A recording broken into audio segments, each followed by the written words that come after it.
नमस्कार मित्रांनो, ठरलं तर मग या मालिकेच्या आजच्या भागात तुमचं स्वागत आहे. आजच्या भागात आपण पाहणार आहोत की सगळ्या कैदी बायका कॉमन रूममध्ये एकत्र जमल्या आहेत आणि तेव्हाच कॉन्स्टेबल मॅडम सायलीला घेऊन तिथे येतात. सायलीला बघून प्रिया म्हणते, सगळ्याजणी या मी तुम्हाला म्हणाले होते ना की आज आपल्या ठिकाणी खूप मोठे पाहुणे येणार आहेत. त्याच या सुभेदारांच्या मोठ्या सुनबाई म्हणजेच सायली अर्जुन सुभेदार यांचं इथे स्वागत आहे. चला तर मग आता या प्रतिष्ठित सुभेदार घराण्याच्या सुनेचं स्वागत व्हायला नको. सगळ्याजणी सायलीकडे बघत असतात आणि प्रियाने सांगितल्याप्रमाणे आणि तिने शिकवलं होतं ना टाळ्या वाजवायला, तशा सगळ्याजणी टाळ्या वाजवायला लागतात. प्रिया म्हणत असते की आम्ही तर फक्त काही छोटे मोठे गुन्हे करूनच इथे आलो आहोत, पण तू मुलींची तस्करी केली आहेस. लहान मुलींची तस्करी केवढा मोठा गुन्हा आहे सायली. तू आता आई होणार आहेस आणि हे सगळं करताना तुला काहीच कसं वाटलं नाही. सुभेदारांचा वारस इथे जेलमध्ये जन्माला येणार आहे आणि इथेच लहानाचा मोठा होणार आहे. आता सायलीला खूप राग येतो. आधी ती सगळं प्रियाचं बोलणं शांतपणे ऐकून घेत असते, पण तिला जेव्हा बाळाचा विषय काढतात तेव्हा मात्र तिला खूप राग येतो. चिडून सायली म्हणते, थोबाड बंद ठेवा प्रिया, एक शब्दही बोलायचा नाही.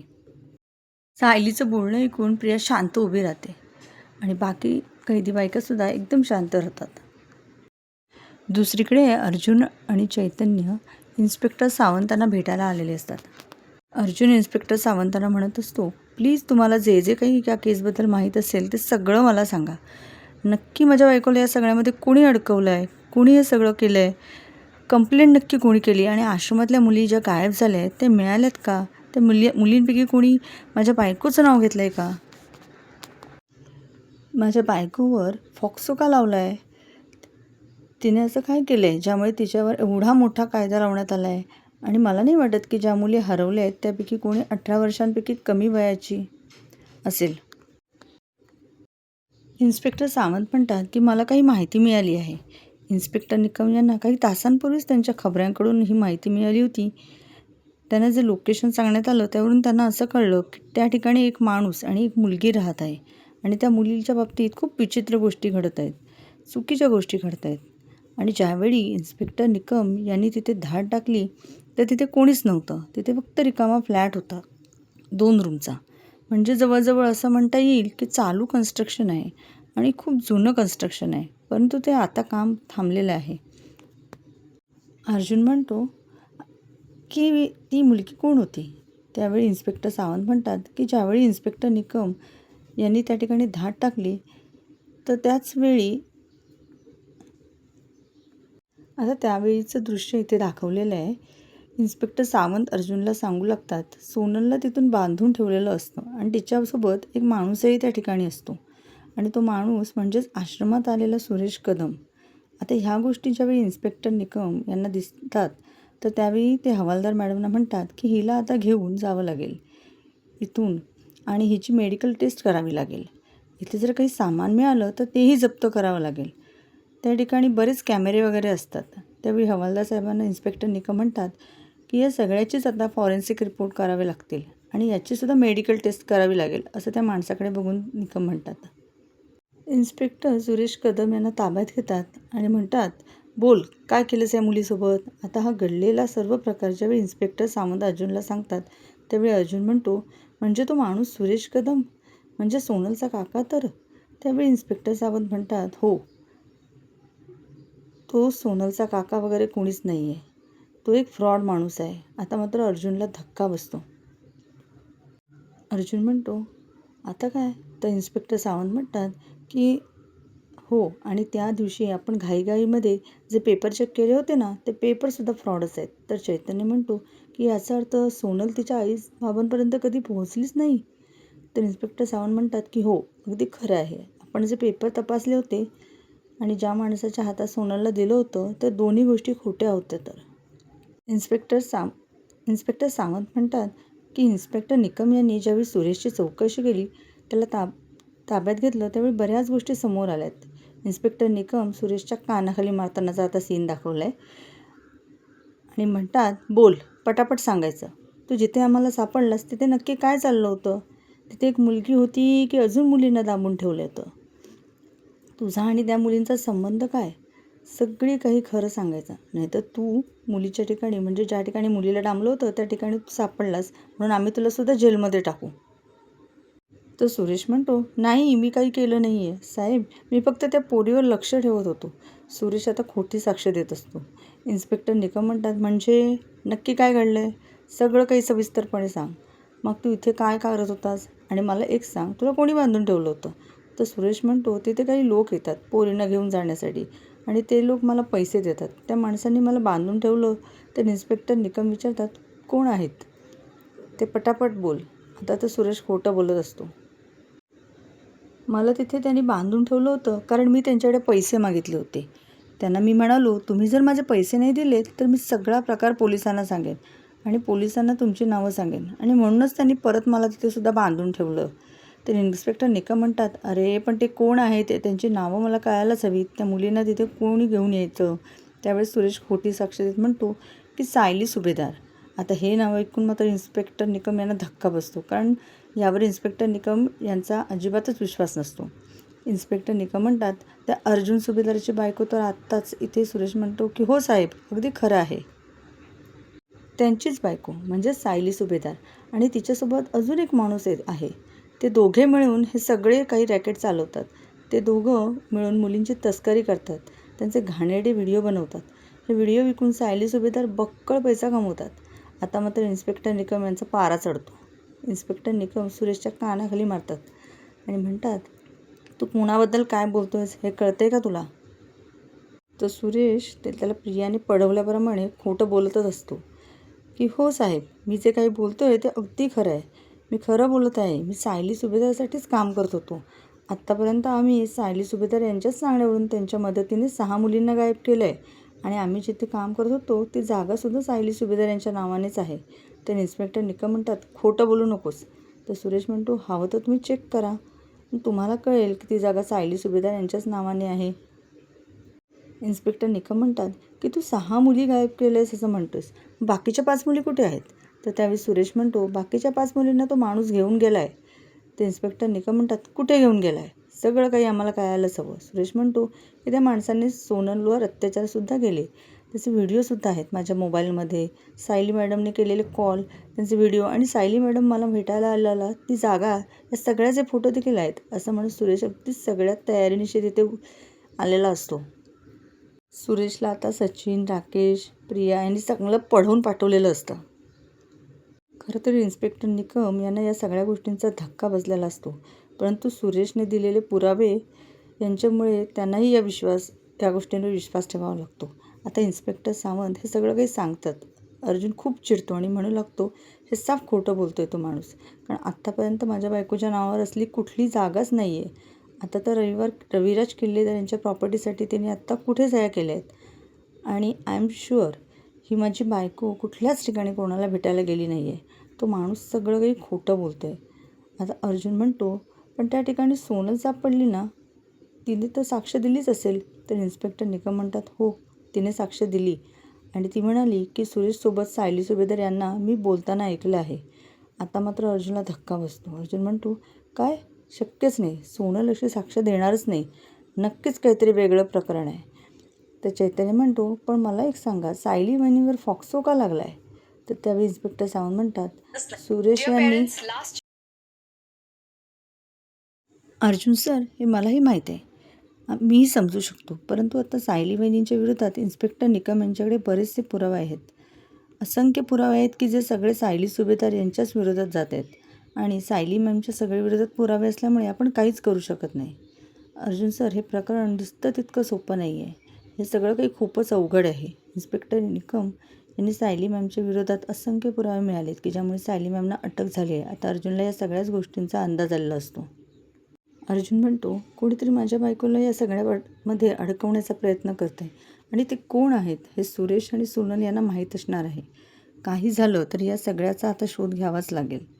आता बस झालं, मला त्यांना भेटायचं आहे. तर इन्स्पेक्टर सावंत म्हणतात, सॉरी पण मला नाही वाटत की त्यांना भेटण्याची परवानगी तुम्हाला मिळेल. हो, पण सुरेशला जर भेटायचं असेल तर आपल्याला इन्स्पेक्टर निकम यांच्याशी बोलावं लागेल आणि आता तर ही केस त्यांच्याकडे आहे, त्यामुळे मी तरी जास्त फारशी मदत नाही करू शकत. अर्जुन म्हणतो, इट्स ओके, काही हरकत नाही, मी बोलतो त्यांच्याशी, चला आपण जाऊयात. असं म्हणत अर्जुन, चैतन्य आणि इन्स्पेक्टर सावंत इन्स्पेक्टर निकम यांना भेटण्यासाठी निघालेले असतात. तर दुसरीकडे जेलमध्ये आपल्याला पाहायला मिळतं, सायली प्रियावर भयंकर चिडलेली असते आणि तिला म्हणते, तोंड बंद ठेवायचं. मी आत्तापर्यंत शांत होते कारण तू माझ्याबद्दल बोलत होतीस, पण आता मी शांत राहणार नाही. तू माझ्या बाळाबद्दल बोलतेस, माझ्या बाळाबद्दल एकही शब्द बोललीस तर मी ते ऐकून घेणार नाही आणि खपवून अजिबात घेणार नाही. अगं प्रिया, खरं तर तुझी लायकी नाही आहे माझ्या बाळाबद्दल बोलायची. आणि एवढा वेळ काय गेलंस गं तू? तुमच्या गुन्ह्यांची यादीच वाचली आहेस ना माझ्यापुढे, आणि तुम्हा सगळ्यांचे गुन्हे माझ्या गुन्ह्यापेक्षा कसे लहान आहेत हेच मला सांगितलेस ना. अगं प्रिया, पण तू एक गोष्ट सांगायची राहूनच गेलीस. तुम्ही सगळ्यांनी हे गुन्हे केलेत, परंतु माझ्यावर जे आरोप लागलेत, जे गुन्हे लागलेत ते खोटे आहेत. मी असं काहीही केलेलं नाही. आणि सगळ्यात महत्त्वाची गोष्ट सांगू का प्रिया, तुला माझ्या पाठीशी माझं अख्खं कुटुंब आणि माझा नवरा ठामपणे उभे आहेत. आता मात्र प्रिया गप्पच होते. सायली प्रियाला विचारते, तुझ्या पाठीशी कोण आहे गं? आता मात्र प्रियाला उत्तर नसतं. सायली म्हणते, मी सांगू का, एकटी पडली असतो, एकटी, कोणी नाही आहे तुझ्या बाजूने. तर आता प्रिया खूप चिडते आणि सायलीला म्हणते, मी एकटी तुझ्यामुळे पडली आहे. तू मला एकटीला सोडलेस, तू मला इथे पाठवलंस. सायली म्हणते, हो, मी तुला इथे पाठवलं कारण तू गुन्हेच केलेस. तसे तुझ्या गुन्ह्यांची यादी एवढी मोठी आहे की ती वाचूनही संपत नाही. प्रिया, अगं मी निर्दोष आहे आणि माझा निर्दोष मधुभाऊंना माझ्या नवऱ्याने जसं सोडवलं आहे ना, तसंच ते मलाही सोडवलं आहे, खात्री आहे माझी. पण तुझं काय? आता मात्र प्रिया मोठ्या मोठ्याने हसू लागते आणि सायलीला म्हणते, स्वप्न बघ गं. सायली सतत प्रियाला प्रत्युत्तर देत म्हणते, स्वप्न तर तू बघतेस प्रिया. मला या जेलमध्ये ठेवण्याची, मी या जेलमध्ये असणार, माझं बाळ या जेलमध्ये असणार ही स्वप्न तू बघतेस. पण सत्य तर हे आहे, मी पुढच्या काही दिवसातच इथून निघून जाईन, पण तू मात्र कायम इथेच राहशील. माझा विचार करू नकोस, कारण काही दिवसातच मी इथून घरी निघून जाणार आहे. आणि हो, सगळ्यात महत्त्वाचं म्हणजे माझ्या बाळाचा जन्म इथे होणार नाही. माझं बाळ लहानाचं मोठं इथे होणार नाही, ते माझ्याच घरी लहानाचं मोठं होणार. पण तू मात्र इथेच राहशील. तुझ्या बाळाचा विचार कर. अगं, माझा विचार करण्यापेक्षा तुझ्या पुढ्यात काय वाढून ठेवले ना ते बघ. आणि हो, तुझ्यासोबत तर कोणीच नाही आहे, त्यामुळे तू आयुष्यभर इथेच असणार आहे, काळजी करू नकोस. पण हो देवी आईजवळ मी तुझ्या बाळाला चांगलं आयुष्य मिळावे यासाठी मात्र प्रार्थना करेन. असं म्हणत सायली कॉन्स्टेबल मॅडमना म्हणते, चला ताई. आता मात्र कॉन्स्टेबल मॅडमसुद्धा शांत होतात आणि सायलीला तिथून घेऊन जातात. सायलीचं बोलणं ऐकून प्रियाची तर बोलतीच बंद झालेली असते. सगळ्या कैदी बायका प्रियाच्या तोंडाकडे बघत असतात. चैतन्य, अर्जुन आणि इन्स्पेक्टर निकम आता अर्जुन, चैतन्य आणि सावंत इन्स्पेक्टर निकम यांना भेटायला आलेले असतात. इन्स्पेक्टर निकम अर्जुनला म्हणतात, सॉरी, आम्ही तुमची परिस्थिती समजू शकतो, परंतु आम्ही काहीच करू शकत नाही. खरं तर तुमच्याकडे आता वकीलपत्र नाही आहे, त्यामुळे तुम्ही कोणालाच भेटू शकत नाही. तर अर्जुन म्हणतो, ठीक आहे, पण ज्यावेळी माझ्या हातात वकीलपत्र असेल तेव्हा तरी मला या दोघांनाही भेटायला येईल. तर त्यावेळी इन्स्पेक्टर निकम म्हणतात, सुरेशला भेटता येईल की नाही मला माहीत नाही, तो आपण नंतर विचार करू, परंतु या पीडित मुलीला तुम्हाला भेटता येणार नाही. अर्जुन म्हणतो, पण माझ्याकडे वकीलपत्र. तर त्यावेळी इन्स्पेक्टर निकम म्हणतात, जरी तुमच्याकडे वकीलपत्र असलं तरीसुद्धा तुम्ही त्या पीडित मुलीला भेटू शकत नाही, कारण जिच्यावर हे सगळे काही अत्याचार झाले आहेत ती मुलगी ही अल्पवयीन आहे आणि म्हणूनच तुम्हाला भेटता येणार नाही. आणि ती गोष्ट पॉस्कोत बसत नाही आणि म्हणूनच या पॉस्कोच्या अंतर्गत तुम्ही मला भेटू शकत नाही. तुम्हाला ती मुलगी भेटेल ती कोर्टातच. अर्जुन म्हणतो, inspector Nikam, I request you, please मला भेटू द्या. जर मी या दोघांना भेटलो तरच मला माझ्या इन्व्हेस्टिगेशनची दिशा ठरवता येईल. त्यावेळी इन्स्पेक्टर निकम म्हणतात, सॉरी, परंतु फॉक्सोमध्ये या गोष्टी बसत नाहीत. हा इतका गंभीर कायदा आहे की यामध्ये आम्ही कोणाचीच मदत करू शकत नाही. आता अर्जुन काही बोलणार तर चैतन्य अर्जुनला शांत करतो आणि म्हणतो, अर्जुन शांत हो, चल आपण निघूयात. अर्जुन आणि चैतन्य तिथून निघून जातात. इन्स्पेक्टर निकम आणि सावंत तिथेच असतात. अर्जुनला करावं काय पुढे हेच सुचत नसतं. चैतन्य अर्जुनला विचारतो, अर्जुन, आता आपली पुढची स्टेप काय असणार? अर्जुन म्हणतो, सगळ्यात महत्त्वाचं तू आता ऑफिसमध्ये फोन कर, कारण आपल्याला सायलीला बेलवर तरी सोडवता आलं पाहिजे आणि त्यासाठीच आता बेलचे पेपर आणि वकीलपत्र तयार करावं लागेल. तर चैतन्य म्हणतो, हो, या सगळ्या गोष्टी मी ऑफिसमध्ये तयार ठेवायला सांगतो.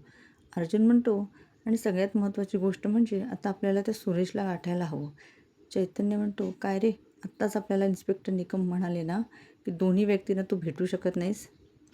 तर अर्जुन म्हणतो, हो, परंतु त्या सुरेशवर आता कोणताही गुन्हा दाखल नाही आहे, त्यामुळे तो कस्टडीमध्ये नाही आहे.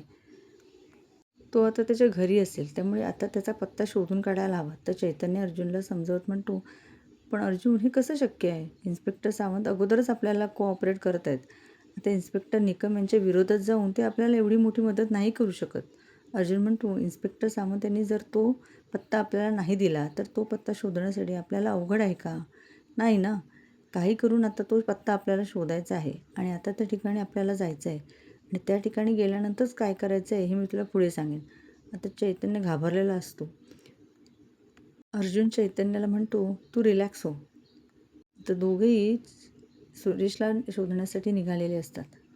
आता सुभेदारांच्या घरचा सीन दाखवला आहे. आपल्याला पाहायला मिळतं, अश्विन आणि अस्मिता दोघंही आता सगळे डेकोरेशन काढून ठेवत असतात.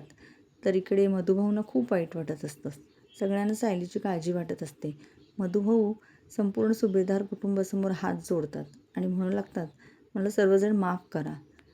सायलीच्या आयुष्यातील हा आनंदाचा क्षण माझ्यामुळे, घसा साफ करत ते असं बोलतात, त्यांना खूप दाटून आलेलं असतं.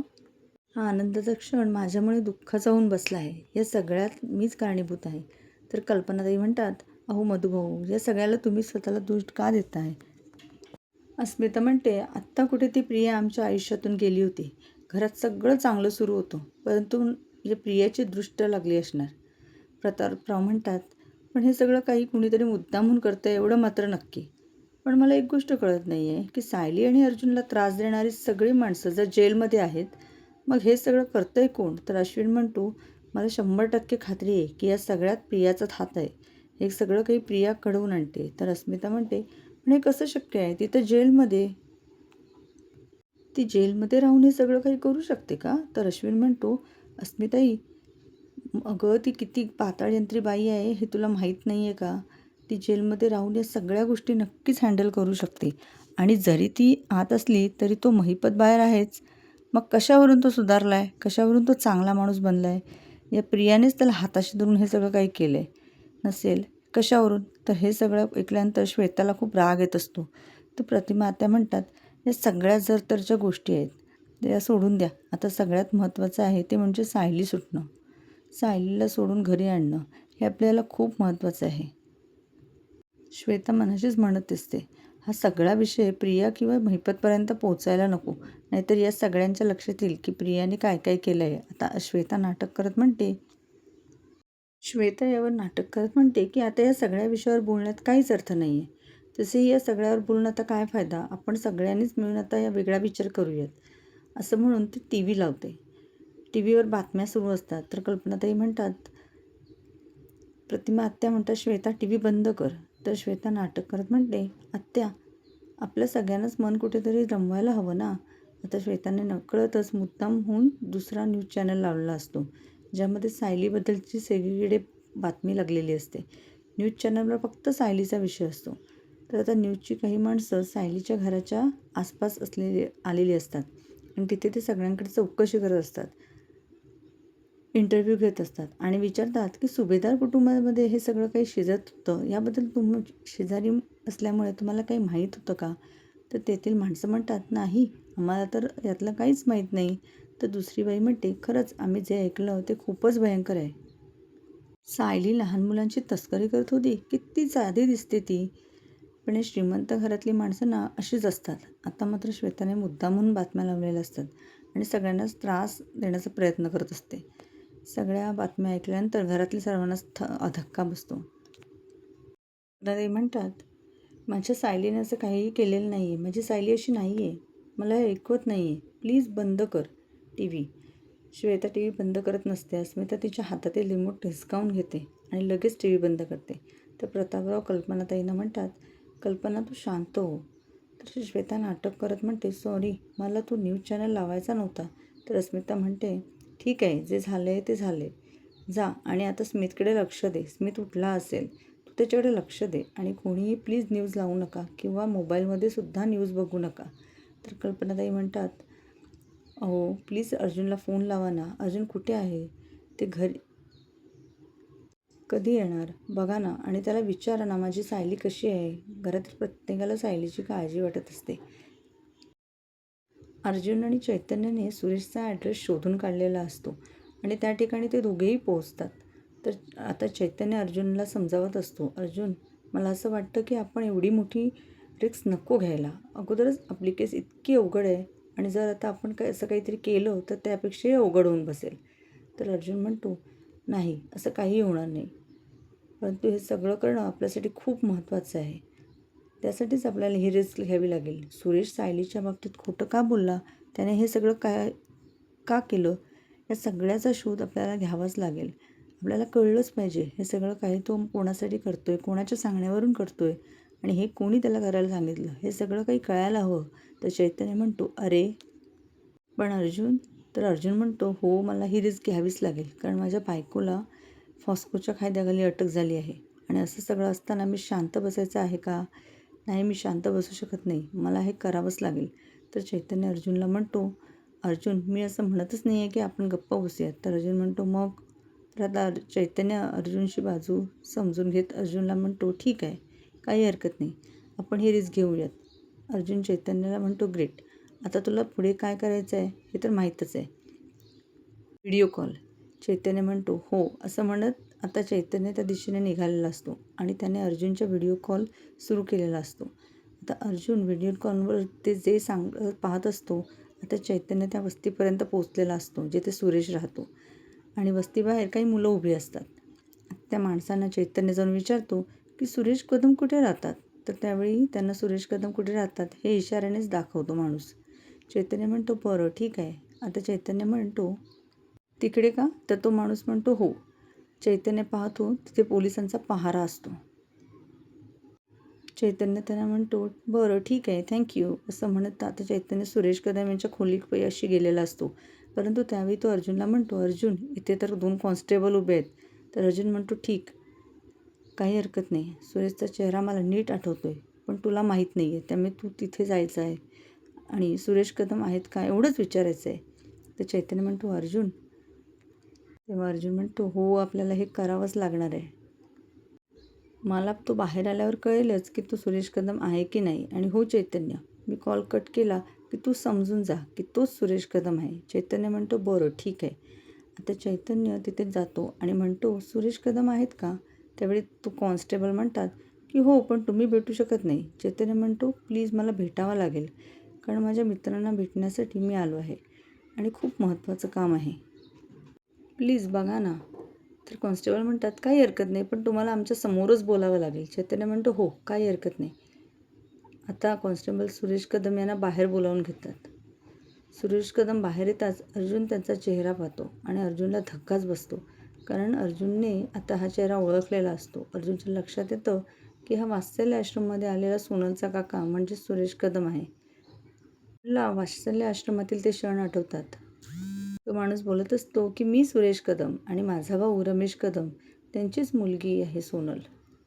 सगळं अर्जुनला आता आठवतं. तर मित्रांनो, आता आजचा भाग इथेच संपला आहे. पुढच्या भागात पाहायला मिळणार आहे की संपूर्ण सुभेदार कुटुंब सायलीला जेलमध्ये भेटायला आलेलं असतं. तेव्हा अस्मिता प्रियाला म्हणते, जेल हीच तुझी खरी जागा आहे. तर त्यावेळी प्रिया सर्वांनाच म्हणते की मग हाच नियम सायलीलासुद्धा लागू होतो, कारण तिने केलेला गुन्हा हा माझ्यापेक्षा तर जास्त मोठा आहे. मात्र पूर्णाजी म्हणतात, सायलीने कोणताही गुन्हा केलेला नाही, सायली निर्दोष आहे आणि आम्ही सगळे तिच्या पाठीशी अगदी ठामपणे उभे आहोत, असं म्हणत सगळ्यांनी एकमेकांचा हात पकडलेला असतो. संपूर्ण सुभेदार कुटुंब, किल्लेदार कुटुंब आणि मधुभाऊ सर्वच एकत्र आलेले असतात आणि हीच ताकद आता प्रियाला पुरे पडलेली असते. आता सायली या सगळ्यांसमोरच प्रियाला म्हणते, आमच्यातली एकी भक्कम आहे प्रिया, त्यामुळे तू आम्हाला कधीच तोडण्याचा किंवा अडकवण्याचा प्रयत्नसुद्धा करू शकत नाहीस. आणि हो, छळण्याचा प्रयत्न जर केलास ना तर तुला ही ताकद दाखवून देईल की आम्ही काय करू शकतो. आणि तू कितीही ताकद लावलीस ना तरी एक गोष्ट लक्षात ठेव की अंतिम विजय सत्याचाच होतो.